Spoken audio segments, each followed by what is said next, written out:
Rev up your engines!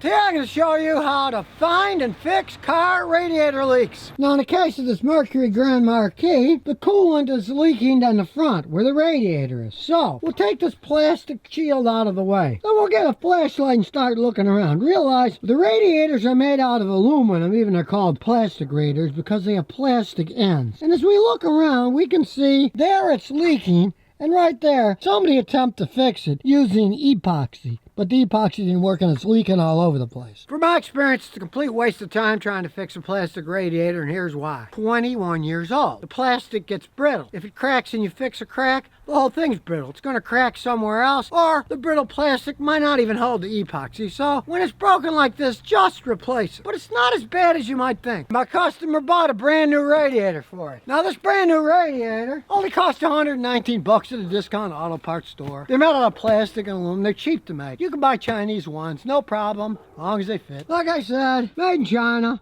Doesn't matter, as long as it fits. Now changing the radiator isn't that bad. You gotta take all the plastic junk off, bolt it to the radiator first. So we'll take the overflow tank off. There we go. But this is in the way, so we gotta take the mount off too. So we'll remove the radiator mount. Happens to be the same size bolt.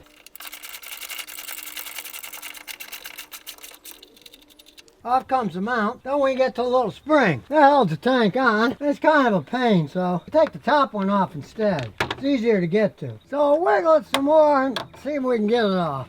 There. Now that's off. You can reach behind where the overflow tank is. We can unbolt the cowling for the fan. One on this side and one on that side. While we're at it, we'll kick the drain pan under here and disconnect the upper radiator hose. Now I use a special tool for that. It's a clamp remover. It's a lot easier than using pliers. Pliers often slip. These don't. You just clamp them till they're real tight, then the clamp will slide off. We can leave it on and then pull the hose off. And off goes the hose. We'll move it out of the way. Then we can take the other bolt off that holds the radiator fan cowling on. Then as you can see, the whole fan assembly moves out of the way. Even though it's an old car, it's got an electric fan. So with an electric fan, it's a lot easier. You don't have to unbolt all that fan clutch. You just take this out of the way. Then we'll remove the other bolt that holds the other side of the radiator on. Kind of old and corroded. It's going to be kind of hard to get off. So push hard and then start it. Now it's going to come off. You don't want to strip it.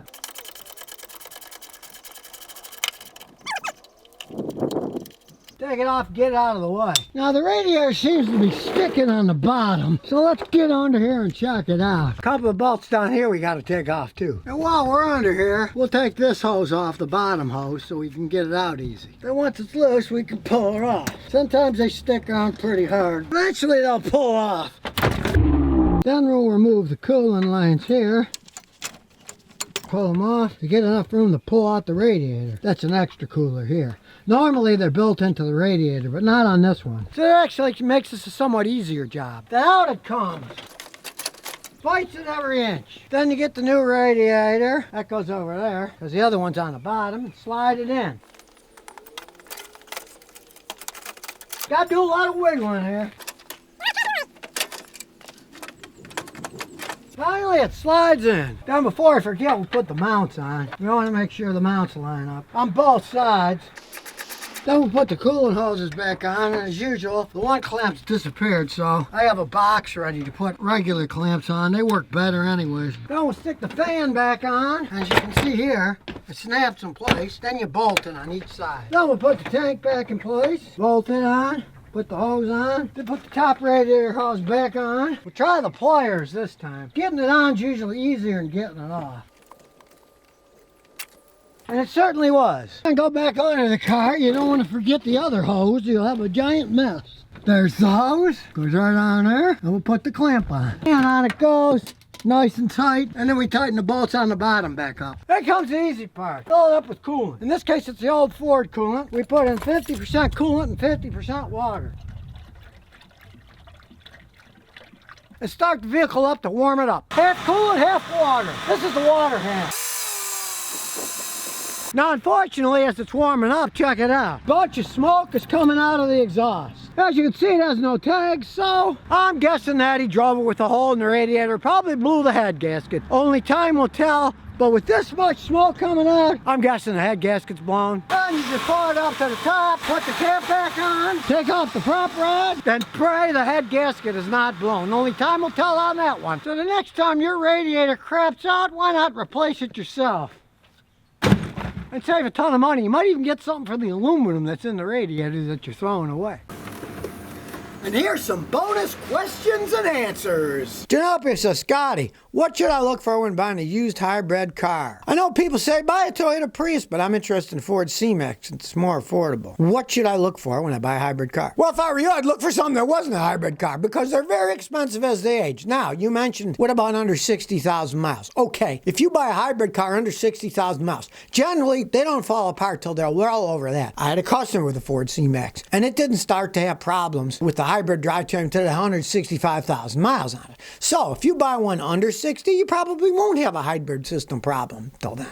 If you're happy with that, go right ahead and buy one with less than 60,000 miles on it. But don't buy one with 160,000 miles because it gets expensive to repair. And then you're gambling with some very expensive parts, expensive batteries, expensive generators. They get real expensive. I personally wouldn't buy a hybrid used. But if you do, and you can find a lower mileage one, you get it cheap enough, go ahead. Just don't buy one with a lot of mileage on it. Mitsubishi for life says, I got a Honda CR-V. Wait a second, if you're Mitsubishi for life, what are you doing driving a Honda? I changed the fuse in the front for the cigarette lighter, but it still doesn't work. The light comes on when I turn the headlights on, and the battery and alternator are good. What could it be? Well, you turn it on and it lights up. It's getting some power. Buy a new cigarette lighter assembly and get one from the Honda dealer because theirs are well made and they'll fit in your car perfectly. Don't go aftermarket. Half the time they won't fit right. The assemblies just break down. You say it's an 06, okay, so it's what? It's 15 years old. Those things were made to cigarette lighters, light cigarettes. Hardly anybody smokes. They're only made for using once in a while. If you use them for all kinds of electronic stuff, plugging them into their chargers, whatever, they just break down. They weren't made for that heavy duty usage, so it's probably just broken and buy another one. Since you turn the lights and the light comes on, it's getting power, so just replace the whole thing. I'm sure it's broken internally. That happens all the time with that age. They're kind of cheaply made. You know, they weren't made for everyday use. So the more modern cars, they have power cutoffs on them. Like they'll have the 5-volt ones for charging your phones. Some of them even have 112-volt ones for plugging in computers, whatever. But they're hardwired into the system. They aren't just a cigarette lighter where you put universal adapters. Those weren't made to handle that much power. Now, here's an interesting one.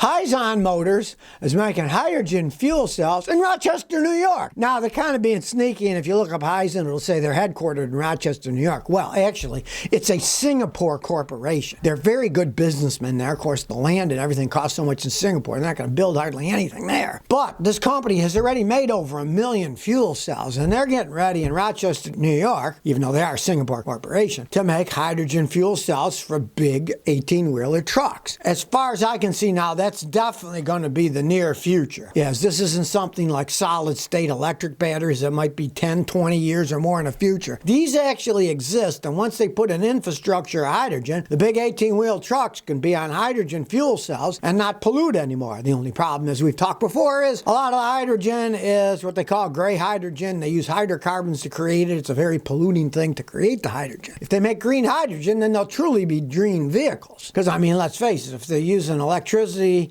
to make the hydrogen, most of that's from coal and burning petrochemicals. So if you're burning petrochemicals to make the electricity, that's polluting. They got to make green hydrogen first if they really want to be clean. But the electric hydrogen fuel cell trucks, that's a reality. They're already doing it in Germany. And it's only a matter of time before they'll probably legislate that they have to do it here in the United States. But like everything else, it's going to have to take years. They can't get all those 18-wheeler diesels off the road. Who's going to pay for that? Nobody. When they break down, they might make a rule that now you got to get an electric one instead. Those old diesel trucks can last an awful long time. It's going to be decades before you get rid of all that stuff. But interesting enough, this Hyzon company, actually based in Singapore, even though they're making these things in Rochester, New York. And in Rochester, New York was a plant that was with the original electric cars that GM was making, those EV1s, and it failed. And then other people tried to use the factory and it was empty. The Singaporeans with Hyzon have bought it and they're expanding it to an even bigger factory to make fuel cells for big 18-wheeler trucks. Only makes sense. And they're smart enough